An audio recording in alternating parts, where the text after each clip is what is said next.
Welcome to China's celebration of Gurudev Chitra Banuji's 100th birthday anniversary celebration. My name is Dilip Shah. In honor of Gurudev, China has decided to institute an annual lecture series on life and mission of Sri Chitra Banuji. Today, on his 100th birthday, we are indeed fortunate to have with us Padma Shri Dr. Kumarpal Bhai Desai to deliver the inaugural lecture in the series of Sri Chitra Banuji. Dr. Kumarpal Bhai Desai needs no introduction, but I cannot resist saying few words. Kumarpal Bhai is the leader of Gujarati Vishwakosh, Gujarati Lexicon website, and director of Institute of Jainology. He has penned more than 100 books, and his latest novel, Anahata, has received many praise and awards. He has been guide to many students seeking PhD. Recently, 4 Jain Sadhvijis received PhD under his guidance. On Saturday morning, in 11 o'clock Eastern Standard Time, we will have a virtual tribute to Gurudev with lectures from many scholars, his students, and his well-wishers. Palak Muchal will give a performance as a tribute to him. Don't miss that event. I now welcome Dr. Kumarpal Bhai Desai and request him to say a few words on the life of Gurudev Sri Chitra Banuji. Kumarpal Bhai. ज्ञानम शरणम मम दर्शनम च चारित्रम च तपस्यमश्च शरणो शरणो भगवान महावीर।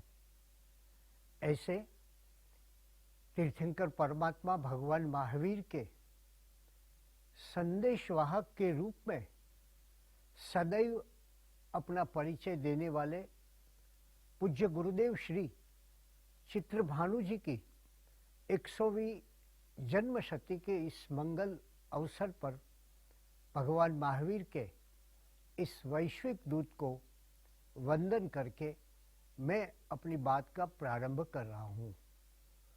प्रत्येक वर्ष 26 जुलाई को पूज्य गुरुदेव श्री चित्रभानु के प्रवचनों का आयोजन करने वाली जैना संस्था, उसके प्रमुख पदाधिकारी श्री दिलीप भाई वी शाह का आभार सहित मुझे ऐसा स्वर्णिम अवसर प्रदान करने के लिए मैं बहुत उपकृत हूँ। प्रत्येक धर्म के पास एक आकाश होता है और एक सूर्य होता है। आकाश स्थिति स्थापक होता है, इसमें कोई परिवर्तन नहीं होता, इसमें किसी प्रकार की घटनाएं नहीं घटती। इसी प्रकार धर्म में तत्व ज्ञान का आकाश होता है। ये धर्म की भावनाएं अहिंसा, सत्य और अनेकांत की भावनाओं को वर्षों पहले जैसी थी उसी भावनाओं के आकाश के नीचे हम अपना जीवन बिताते हैं। किंतु धर्म में दूसरा होता है सूर्य। प्रतिदिन क्षितिज में से बाहर निकलता है यह सूर्य प्रत्येक समय आकाश में अपना नवीन प्रकाश फैलाता रहता है। धर्म में जैसे तत्व ज्ञान का आकाश है तो इसमें परिवर्तन का सूर्य भी है। मात्र आकाश से धर्म नहीं चलता, क्योंकि इसमें स्थिति स्थापकता आ जाए, द्रव्य काल भाव क्षेत्र का विचार न किया जाए और जैसे मोटर को हम देखते हैं कि पुरानी होने पर उसके पुर्जे बदलने पड़ते हैं, उसी प्रकार ये पुर्जे बदलने का काम रुक जाता है। जबकि सूर्य यह नया प्रकाश, नया विचार और नई क्रांति लेकर आता है। और ऐसे सूर्य की जन्म शताब्दी की बात आज मुझे आप लोगों के समक्ष करनी है। इस सूर्य को स्वयं अपना धार्मिक नाम परम पूज्य गुरुदेव मुनि श्री चंद्र प्रभ महाराज साहब जी जैसा नाम अधिक लंबा लगा, साथ साथ संप्रदाय का लेबल भी इसके साथ जुड़ा हुआ लगा। उन्हें ऐसे कोई लेबल पसंद नहीं थे। कल कल बहती हुई नदी के सहज मुक्त और नैसर्गिक जल प्रवाह को आप कोई नाम दे सकोगे? उन्होंने एक नाम खोजा कि जिसमें कोई विशेषण न हो। वे मात्र चित्रभानु के नाम से लिखते थे। आप जानते हैं चित्रभानु का अर्थ क्या है? चित्रभानु का अर्थ है सूर्य। सतत जागरूकता, सत्य के मार्ग द्वारा चलकर आया परिवर्तन। शायद इसीलिए मुनि श्री चंद्रप्रभ महाराज साहब को चंद्र की प्रभा की अपेक्षा सूर्य की तेजस्विता अधिक रुचिकर लगी और वे चित्रभानु के नाम से प्रसिद्ध हुए। लगभग 10 वर्ष की आयु से मुझे पूज्य श्री चित्रभानु जी से प्रत्यक्ष रूप में मिलने का और उनके प्रवचनों को सुनने का सौभाग्य प्राप्त हुआ है। पूज्य चित्रभानु जी को साहित्यकारों के साथ प्रगाढ़ संबंध और उनके प्रति सद्भाव था। उस समय के प्रसिद्ध साहित्यकार धूमकेतु, धीरूभाई ठाकर, मनुभाई जोधाणी एवं तत्वचिंतक पंडित श्री सुखलाल जी के साथ सदा उनका संपर्क बना रहता। मेरे पिता श्री जय भिक्षु के साथ भी गाढ़ संबंध था और उसके कारण और विशेष तो गुरुदेव श्री चित्रभानु जी की सौरभ और मोती की खेती जैसी अनेक पुस्तकें जय भिक्षु द्वारा प्रकाशित की गई और इसीलिए जय भिक्षु की 60 वर्ष की आयु में आयोजित षष्ठी पूर्ति समारोह के शुभ अवसर पर 1968 में 1968 में रॉक्सी थिएटर में पूज्य चित्र भानु जी ने विशाल सभा को संबोधित किया था। उनकी और एक किताब धर्मरत्न अजवाड़ा, उसको संपादित करने का मुझे भी सौभाग्य मिला है। आपको ताजमहल के सौंदर्य को देखना हो तो पास से देखोगे तो उनका सौंदर्य दिखाई नहीं देगा, पर किंतु दूर से प्राकृतिक परिवेश के बीच में आप ताजमहल को देखेंगे तो आपको ये उसका सौंदर्य का पता चलेगा और कैसा अनिवर्णीय सौंदर्य है उसका अनुभव होगा। आज इतने वर्षों के पश्चात जिनका मात्र 10 वर्ष की आयु में प्रथम परिचय और प्रत्यक्ष मिलन हुआ और वह उनके जीवन के अंतिम समय तक रहा, उस समय उनके विशाल व्यक्तित्व को देखकर मुझे मेघधनुष रेनबो के 7 रंगों के सौंदर्य का अनुभव आज भी होता है। उनके जीवन का प्रथम रंग था मातृभक्ति। उनका मूल नाम था रूप राजेंद्र और रूप राजेंद्र मात्र 4 वर्ष का था तब माता का स्वर्गवास हुआ। उसे रोज रात को माता की गोद में छुपकर सोने की आदत थी और इसी कारण वो अपने घर के कोने कोने में अपनी माता को ढूंढता था और माता नजर नहीं आती थी। अब वह अपनी माँ को पुनः नहीं देख सकेगा, ऐसा उसके काका ने कहा। तब वह बिलख बिलख कर रोने लगा। उसके काका ने कहा कि तेरी माता तो आकाश का तारा बन गई है। बालक रूप कितने ही दिनों तक आकाश में रहती माता को खोजने का प्रयत्न करता रहा। मन में प्रश्न उठता था, उनके मन में यह प्रश्न उठता था कि माँ तू अकेली क्यों चली गई, मुझे साथ में क्यों न ले गई। और फिर मन में माता की छवि बनाकर रोज उसके साथ बातें किया करते थे। माता का ये रूप यहीं से और माता की विदाई से उनके जीवन में आध्यात्मिकता का प्रारंभ हुआ। पूज्य गुरुदेव श्री चित्र भानु जी के जीवन का दूसरा रंग है महात्मा गांधी जी के विचारों का प्रभाव। महात्मा गांधी जी सदा सत्य के मार्ग पर अग्रसर रहे और उसी के कारण उन्होंने जो सत्य लगा उसी की ही जीवन भर उपासना की।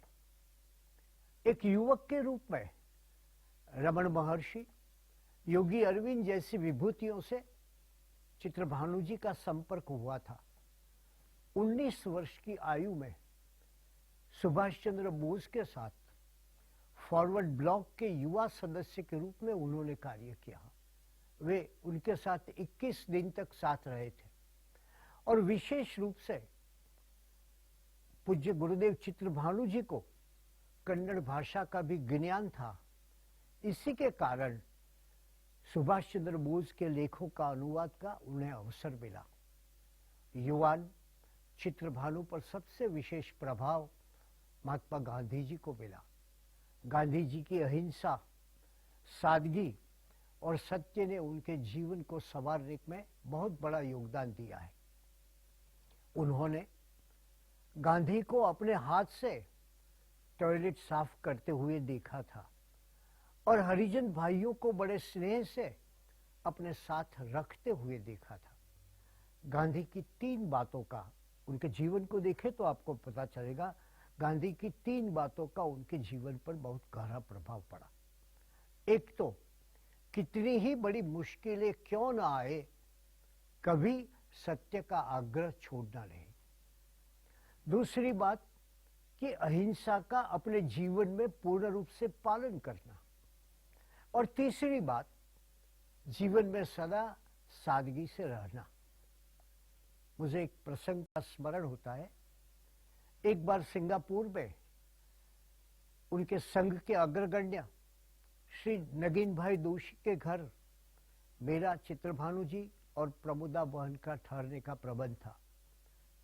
प्रातः 4:30 बजे मुझे स्नान गृह से आवाज आती सुनाई दी पता लगा कि पूज्य श्री चित्र भानु जी इतने 4:30 बजे उठकर अपने कपड़े धो रहे हैं। गांधी जी भी अपने वस्त्र स्वयं धोते थे और कई वर्षों तक, लगभग अंतिम काल तक, चित्र भानु जी अपने कपड़े स्वयं धोते रहे थे। गांधी जी की धर्म भावना का प्रतिबिंब भी उनमें देखने को मिलता है, जिसमें जाति पाति संप्रदाय का या वर्ण का कोई भेदभाव नहीं था। इसीलिए पूज्य गुरुदेव श्री चित्र भानु के प्रवचनों में आपको एक व्यापकता देखने को मिलती है।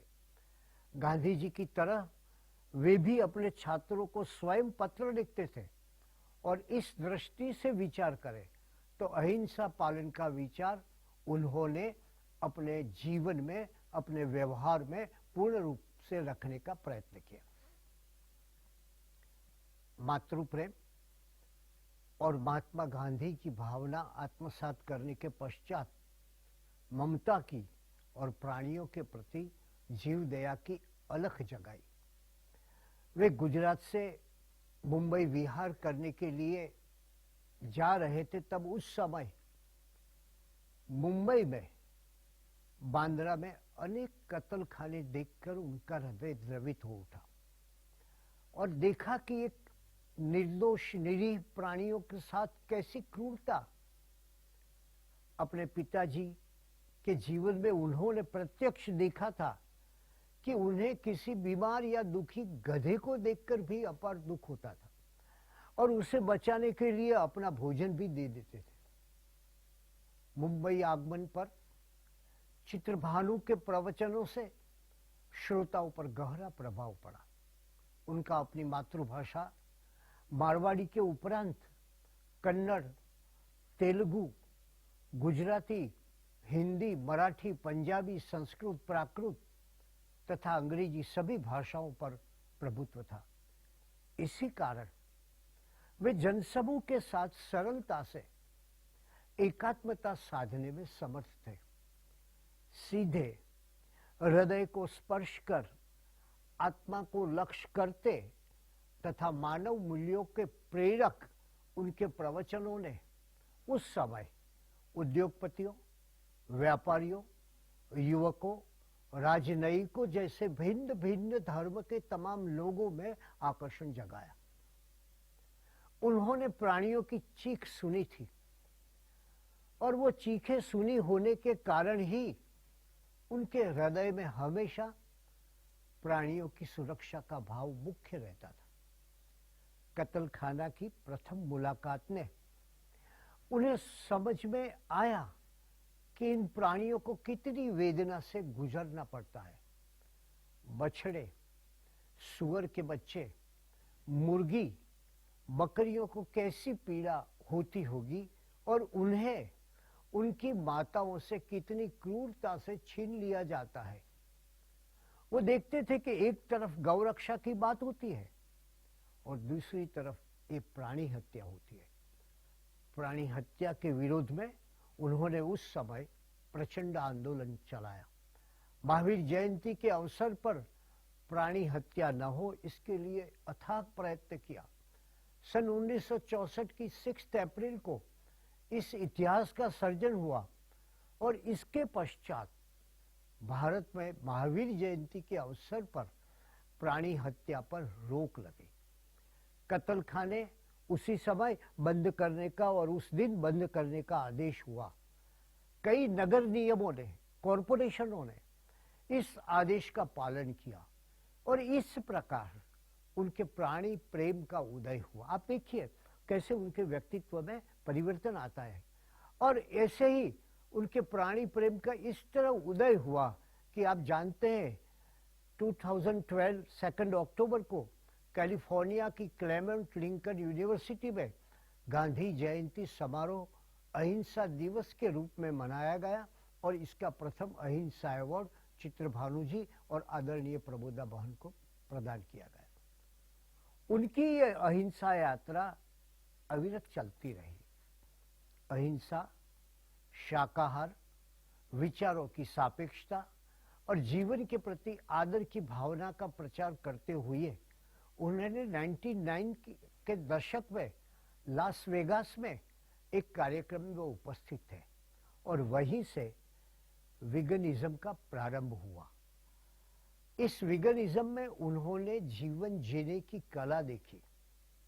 डेयरी उद्योग में छिपी हुई क्रूरता ने आदरणीय प्रमोदा बहन को अंदर से हिला दिया और फलस्वरूप एक नई क्रांति का उदय हुआ। स्वयं चित्रभानु जी ने इस विषय का निरीक्षण किया और प्रथम स्वयं आचरण करके, सिर्फ कहा नहीं, सिर्फ देखा नहीं, वो अपने आचरण में लाए। आचरण करके अपनी जीवन शैली में परिवर्तन किया और बाद में विगनिज्म उनके आध्यात्मिक जीवन और सांसारिक जीवन की यात्रा का सदैव के लिए मुख्य सिद्धांत बन गया। उन्होंने अपने प्रवचनों, पुस्तकों और लोगों से प्रत्यक्ष मिलकर इसका प्रचार किया। उनके जीवन के अंतिम समय में तो कभी ऐसा अवसर आता कि वे अपने प्रवचन का लगभग आधा घंटा विगनिज्म की बात करते। मिल्क शब्द वो कहते थे mother's infinite love and kindness, अर्थात दूध वह मनुष्य और प्राणियों में माता में उत्पन्न होता है। दूध मात्र नवजात शिशुओं के लिए होता है। दूध प्रकृति द्वारा कोमल शिशु को प्रदान की गई भेंट है। लाल रक्त सफेद दूध में एक बालक के लिए परिवर्तित होता है और यही प्रकृति का बड़ा चमत्कार है।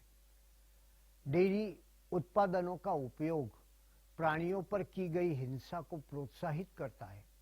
एक अर्थ में कहे तो पूज्य गुरुदेव चित्रभानु जी की अहिंसा यात्रा का प्रारंभ प्राणी हत्या की अपेक्षा कत्लखानों के विरोध में हुआ था और इनकी पराकाष्ठा विगनिज्म में आई।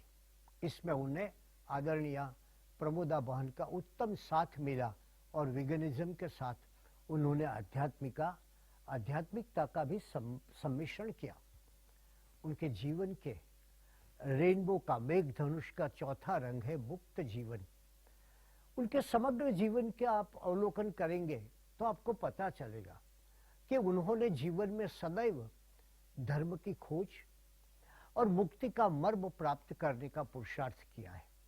स्वतंत्र विचारधारा के कारण 20वें वर्ष में साधुता का वर्ण किया, किंतु जिन आचारों के साथ उनके स्पष्ट और निर्भीक विचार मेल नहीं खाते थे, उन आचारों का उन्होंने कभी परंपरा के नाम पर स्वीकार नहीं किया।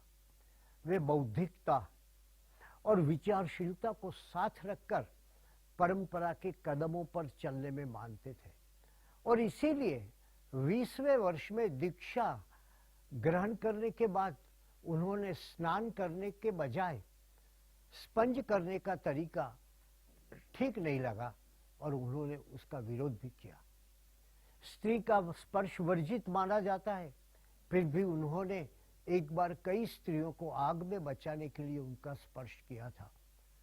उन्होंने वेश्या स्त्रियों के साथ उनके जीवन को उन्नत बनाने के लिए विचार विमर्श भी किया था। उन्होंने एक नई बात बताई, वो सायंकाल का प्रवचन, और इसके कारण उन्होंने अपना उपाश्रय छोड़ने का भी निर्णय किया।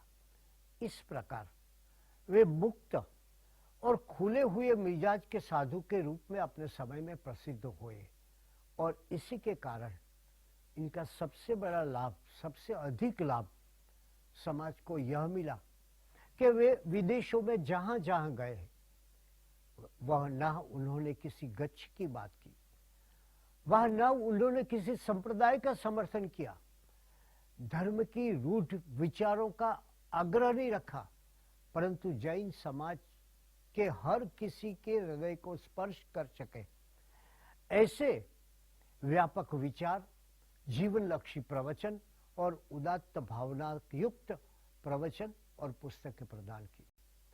अमेरिका और अन्य देशों में बसे हुए जन समुदाय के लिए चित्रभानु जी जैन धर्म के आलोक की प्रभावशाली किरण बन गए। इनका परिणाम यह हुआ कि आज भी विदेश में वसे अनेक लोग स्वीकार करते हैं कि उनके प्रेम के कारण, उनके भाव के कारण, उनके प्रवचन के कारण, उनकी व्यापकता के कारण ही हम उसी समय, जिस समय कुछ नहीं था धर्म के बारे में, जैन धर्म के बारे में, तो हम जैन धर्म में टिक सके। यदि वे किसी सांप्रदायिकता को साथ में लेकर निकले होते तो आप कल्पना कीजिए, आज जैसा विदेशों में जैन समाज एकत्र हो गया है और एकत्र होकर कार्य करता है, वैसा नहीं होता। आज हम देखते हैं कि इस प्रकार एकत्र हुआ और इसके कार्य के कलश के रूप में हम अमेरिका की जैना संस्था देख सकते हैं कि जो संगठन कोई सांप्रदायिकता या विग्रह में कुंठित होने की बजाय भारत और कनाडा के तमाम जैनों का सक्रिय संगठन बन सका। इसी प्रकार विदेशों में जैन सेंटर के सर्जन के लिए भी उन्होंने प्रयत्न किए, जो आप सभी जिससे पूरी तरह विदित है। पूज्य श्री चित्रभानु जी के ये जीवन के रेनबो का, मेघधनुष का 5वां विरल रंग है मौन। महात्मा गांधी जी के उनके पर प्रभाव के कारण उन्हें मौन बहुत पसंद होता था। बहुत कम लोगों को इसकी जानकारी है। गांधी जी से मिलने के पश्चात मुनि चंद्रप्रभ सागर जी ने दीक्षा ली और साधु होने के मात्र 6 महीने के बाद ही उन्होंने मौन व्रत धारण किया। आचार्य श्री आनंद सागर जी ने भी उनको कहा कि तुम्हें अपने स्वयं से गहरी एकात्मकता की साधना करनी है तो मौन व्रत रखो, और उन्होंने जीवन भर इस मौन व्रत का पालन किया। वे मानते थे कि दीक्षा बाह्य जगत का त्याग करके आंतरिक सत्य की खोज का कार्य करता है, और इस सत्य की खोज के लिए उन्होंने मौन का माध्यम अपनाया, और उनके द्वारा उनकी प्रतिभा में, इस मौन से हमें पता चलता है कि उनकी प्रतिभा में एक शांति, मृदुता और समानता का भाव अहर्निश प्रकट होता था। जैन समाज के विषय में उनका अलग दृष्टिकोण था। वे मानते थे कि व्यक्ति अपना धर्म छोड़े बिना भी जैन हो सकता है। प्रत्येक मनुष्य के जीवन प्रति आदर और अन्य व्यक्तियों के प्रति प्रेम के खातिर वह मार्ग अपनाना चाहिए। यदि हम स्वयं को पहचानने लगे तो इस अमूल्य जीवन का हम कभी दुरुपयोग नहीं करेंगे। इस जैनत्व के प्रति उनके भाव के कारण ही उन्होंने जैन समाज को वीरचंद राघव जी गांधी के कार्य की तरफ सर्वप्रथम अभिमुख किया। बंबई में 1964 25 अगस्त के दिन वीरचंद राघव जी गांधी की जन्म शताब्दी का समारोह का आयोजन हुआ था। वीरचंद राघव जी गांधी विदेश जाकर शिकागो की धर्म परिषद में बहुत प्रभावशाली प्रवचन दिया था, अनेकांत का जयघोष किया था। इसके पश्चात अमेरिका और ब्रिटेन में अनेक प्रवचन दिए और उनकी व्यापक दृष्टि से जैन धर्म के जटिल सिद्धांतों को सरलता से समझाया। विशेष रूप से भारतीय गौरव की उन्होंने स्थापना की। भारतीय प्रजा की रहन सहन, उनकी भोजन पद्धति, उनकी योग दृष्टि आदि का विस्तार से सबको परिचय दिया। परदेश गमन के लिए वीरचंद राघव जी गांधी भारत से विदा हो रहे थे, तब उनकी सभा में कुर्सियां उछाली गई थी, और जब वे वापस आए तब उन्हें अपनी ज्ञाति से बाहर निकाला गया था। उस समय ज्ञाति जाति से बाहर करना अर्थात सभी लोगों के साथ अपना सामाजिक आर्थिक सभी संबंधों पर विराम लग जाना। उन्होंने वीरचंद गांधी ने पालीताना पर जाने वाले यात्रियों के लिए कर माफ करवाया था। बिहार में होने वाले कत्ल खाने बंद कराए थे, और इसी सभा में आदरणीय पूज्य गुरुदेव चित्रभानु जी ने बड़ी मार्मिक बात कही। उन्होंने कहा, स्वामी विवेकानंद मशाल बने और उनका संदेश उनके बाद अब भी लोगों तक पहुंच रहा है, जैसे मशाल एक हाथ से दूसरे हाथ में जाती है। और हमारे जैन समाज में वीरचंद राघव जी गांधी सिर्फ धूप सरी सिर्फ अगरबत्ती बनकर अपनी सुवास फैलाकर विदा हुए। इसी व्याख्यान में पूज्य श्री चित्रभानु जी ने कहा था कि आज हमें यह विचारना चाहिए कि उस समय वीरचंद राघव जी गांधी ने जो कार्य किया वैसा कार्य इसके बाद क्यों कोई नहीं कर सका है। क्यों हम ऐसे विद्वान को भूल गए, क्यों हम जैन धर्म को विश्व धर्म न बना सके। इसका कारण वीरचंद गांधी जैसी बुद्धिमान व्यक्तियों की तरफ हमारी घोर उपेक्षा है। इस घटना के पश्चात एक बहुत माइलस्टोन है। वीरचंद राघव जी गांधी के जीवन के विषय में लोग विचारने को मजबूर हुए और आज हम देख सकते हैं कि जैन समाज में इनके विषय में काफी जागृति आई है। अब मेघधनुष का, अपने रेनबो का छठा रंग है मानवता। सभी जीव करु शासन रसी, इस भावना का उद्घोष उनके जीवन में देखने का मिलता है। उन्होंने एक समय प्रारंभ में साबरमती जेल में एक प्रवचन दिया था और उस प्रवचन का नाम था बंधन और मुक्ति। एक छोटी सी किताब भी बाद में उस समय निकली थी। एक जैन साधु जेलवासियों को समक्ष ये वक्तव्य दे रहा है। यह घटना उस समय विशेष रूप से लोगों में चर्चा का विषय बनी थी। उन्होंने कैदियों को बड़ी मार्मिक रीत से कहा था, वो मैंने भी सुना है इसलिए मैं कह सकता हूं कि हम सभी किसी न किसी प्रकार के कैदी हैं। कोई जेल की सलाखों के पीछे तो कोई जेल की सलाखों के बाहर। और यह कैद है मनुष्य की इच्छाओं की कैद। किंतु अपने प्रारंभ में भी चित्रभानु जी ने यह बात स्पष्ट कर दी कि महात्मा गांधी जी भी ऐसे ही एक जेल के अभी कैदी है, किंतु इनका हेतु और ध्येय अलग है। जेल के सलाखों ने, जेल के शिक्षे उन्हें बंधन रूप नहीं लगे थे। दुनिया ने भले गांधी जी को एक कैदी कहा, मगर वो वास्तव में स्वतंत्र थे। और वो कहते थे गांधी जी, उन्होंने कहा उस समय गांधी जी का रेफरेंस देकर कि गांधी जी हमेशा कहते थे मैं जेल में नहीं हूं, मैं तो महल में हूं। और फिर गांधी जी का यही दृष्टांत देते हुए मैं आपसे ये बताना चाहता हूं कि गांधी जी का कितना प्रभाव था उनके पर प्रारंभ से ही। उन्होंने बताया कि एक समय गांधी जी को जेल में से मुक्ति दे गई, तब उन्होंने, गांधी जी ने कहा मैं जेल के कैदियों को खांदी काटना सिखाता हूं और उस शिक्षा के अभी 8 दिन बाकी है, अब मैं बाद में जाऊंगा, मुझे जल्दी नहीं है।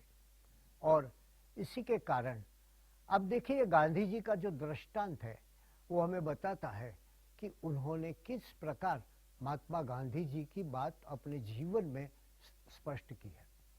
और उसी का उनके जीवन में ये सतत हम देखते हैं कि ये जो बात जब वो गांधी जी की कहते थे तो पूज्य गुरुदेव श्री चित्रभानु जी की आंखों में अश्रु बिंदु झलकते थे और कैदियों की आंखें आंसू से भरी होती थी।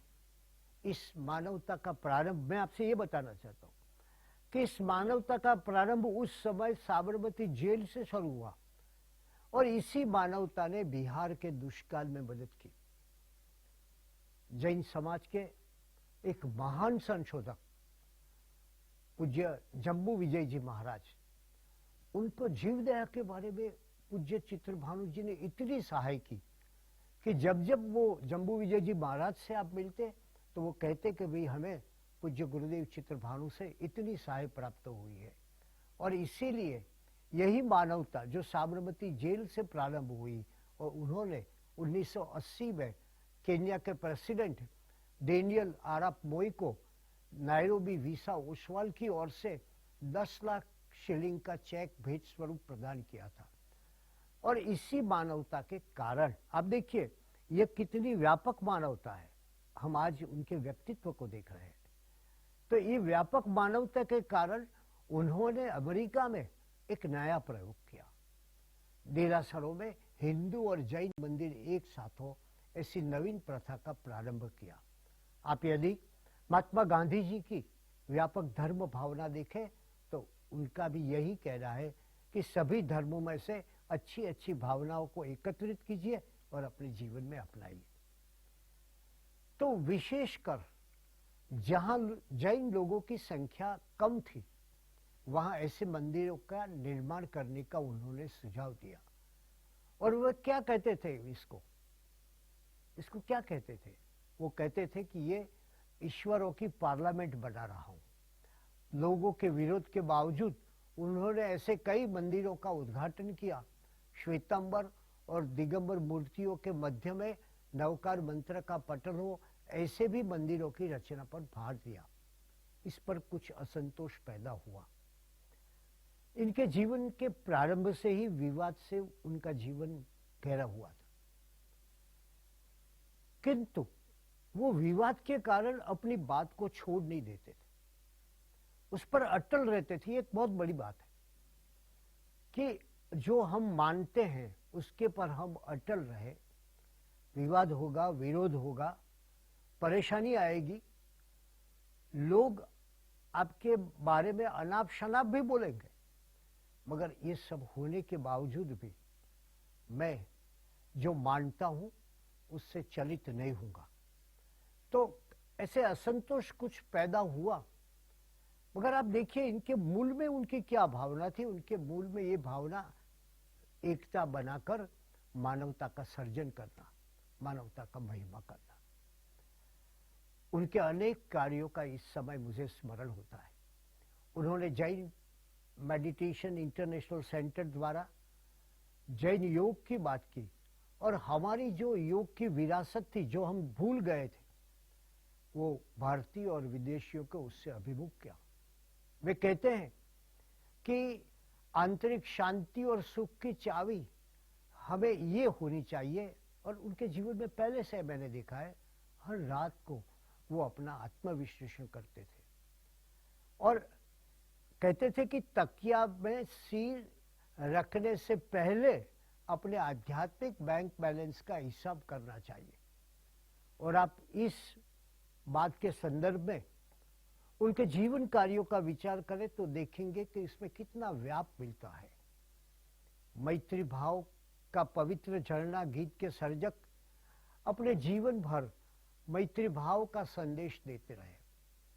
इसलिए बंबई में उन्होंने डिवाइन नॉलेज सोसाइटी द्वारा पुस्तक प्रकाशन किया, ध्यान के आश्रम की स्थापना की, विदेशियों के साथ भारत की तीर्थ यात्रा की। इन सब स्थानों पर क्या प्रकट होता है? ये सब स्थानों पर उनका मैत्री भाव प्रकट होता है। और यह मैत्री कैसी मैत्री थी, आज आप याद कीजिए, उसका स्मरण कीजिए। यह मैत्री एक मुक्त मानव की मैत्री थी। इस मुक्ति के कारण ही उन्होंने कोई शिष्य नहीं बनाया। वे कहते थे कि गुरु बनना या किसी भी गुरु की आत्मा पर बहुत बड़ा बोझ होता है, और बाद में गुरु शिष्य को ज्ञान प्रदान करने के बदले या ध्यान के नियम सिखाने के बदले उसे अपनी लोकप्रियता पर ध्यान रखने को कहते हैं। और थोड़े समय के पश्चात वो कहते हैं, बड़ी सुंदर बात कहते हैं, वह अपने गुरु को हाशिए पर रखकर, वो शिष्य गुरु को हाशिए पर रखकर अपनी यात्रा का प्रारंभ करता है और अपने शिष्यों की खोज करने में लग जाता है। फिर स्वयं को शिष्य से गुरु में परिवर्तित कर देता है। कलिकाल सर्वज्ञ हेमचंद्राचार्य महाराज के समय उनका अनुसरण करने वाले लाखों अनुयायी थे, फिर भी उन्होंने कोई नए पंथ की स्थापना नहीं की। इसी प्रकार पूज्य गुरुदेव चित्रभानु जी ने भी किसी पंथ या संस्था के साथ बंधकर रहने की अपेक्षा अपनी मुक्ति और वैश्विक विचारधारा से भगवान महावीर के मनुष्य को सच्चा मनुष्य का संदेश बनाने की जो बात की थी, उसका संदेश सर्वत्र फैलाया। अमेरिका में जैना संस्था और दूसरी अनेक संस्थाओं को उन्होंने प्रेरणा दी, मगर अब देखिए उन्होंने कभी किसी भी संस्था की स्थापना नहीं की, संचालन की बात तो दूर रही। वे कहते थे, एक दफे मैंने उनसे पूछा था, तो वे कहते थे कि संस्थाओं के साथ जुड़े तो मुझे उनकी चिंता रहे जो मेरी मुक्ति में बंधन रूप हो सकती है। ठीक इसी प्रकार का उत्तर एक बार पूज्य विश्व वंदे संत मोरारी बापू ने कहा था मुझे, मैंने पूछा कि आपका कोई आश्रम क्यों नहीं है, उसी समय उन्होंने यही जवाब दिया था। मेघधनुष के 6 रंग हमने देखे, रेनबो के, मातृ प्रेम, मुक्त जीवन, महात्मा गांधी का प्रभाव, मौन की साधना, मूक प्राणी के प्रति अपार ममता और मानवता। परंतु इस सभी 6 रंगों के ऊपर सबसे बड़ा रंग जो है, 7वां रंग रेनबो का, इस मेघधनुष का 7वां रंग है, वो है उनके हृदय में शीर्ष स्थान पर सबसे बड़ी, सबसे ऊंचे, सबसे महत्वपूर्ण वो बात थी, वो थी भगवान महावीर के प्रति अगाध और अनुपम श्रद्धा। वे जीवन भर स्वयं अपने को भगवान महावीर के संदेश वाहक के रूप में परिचय देते रहे। उनके प्रवचनों में सदैव, और कोई बात नहीं, कोई संप्रदाय नहीं, कोई गच्छ नहीं, सदैव एक ही बात होती थी कि भगवान महावीर स्वामी के एक छत्र के नीचे हम सब रहे। आज हम सब जानते हैं कि हम भगवान महावीर के संतान हैं, तो ये बात उन्होंने अपने प्रवचनों से, अपने जीवन व्यवहार से, अपनी विचारधारा से प्रकट की। यानी कि उनकी उपासना भगवान महावीर की उपासना थी। सभी नदियां जैसे अंत में गंगा में मिलती है, उसी प्रकार उनके सभी विचार वो भगवान महावीर के उपदेश की शाश्वत गंगा में मिलते थे। इन महावीर के छत्र के नीचे जगत को एक करने की उनकी भावना थी, और महावीर के सिद्धांतों से जगत ऐक्य साधने का प्रबल आत्म पुरुषार्थ उन्होंने किया। वो मुनि हो, उपदेशक हो, गुरु हो तब, या कोई भी व्यवहार कार्य करते हो अथवा धर्म कार्य करते हो, हर जगह ये इनकी बहुत बड़ी विशेषता थी। उनके व्यक्तित्व की पारदर्शिता देखने मिलती है। यह पारदर्शिता हमारा अपारदर्शक समाज कितना ग्रहण कर सका, यह एक प्रश्न है, और इस प्रश्न को हम सोचे तो हमें लगेगा कि कितना ग्रहण कर सका। किंतु यह पारदर्शिकता, उनके जीवन की ये पारदर्शिकता, उनके जीवन की ये मुक्ति, इनके जीवन के मेघधनुष का ये 7 रंग, वो भविष्य के लिए पगडंडी हो सकती है। हम सभी इस मार्ग पर चलने का विचार करें। इसी में आज के दिन की, इसी में इनकी जन्म शताब्दी की सार्थकता है।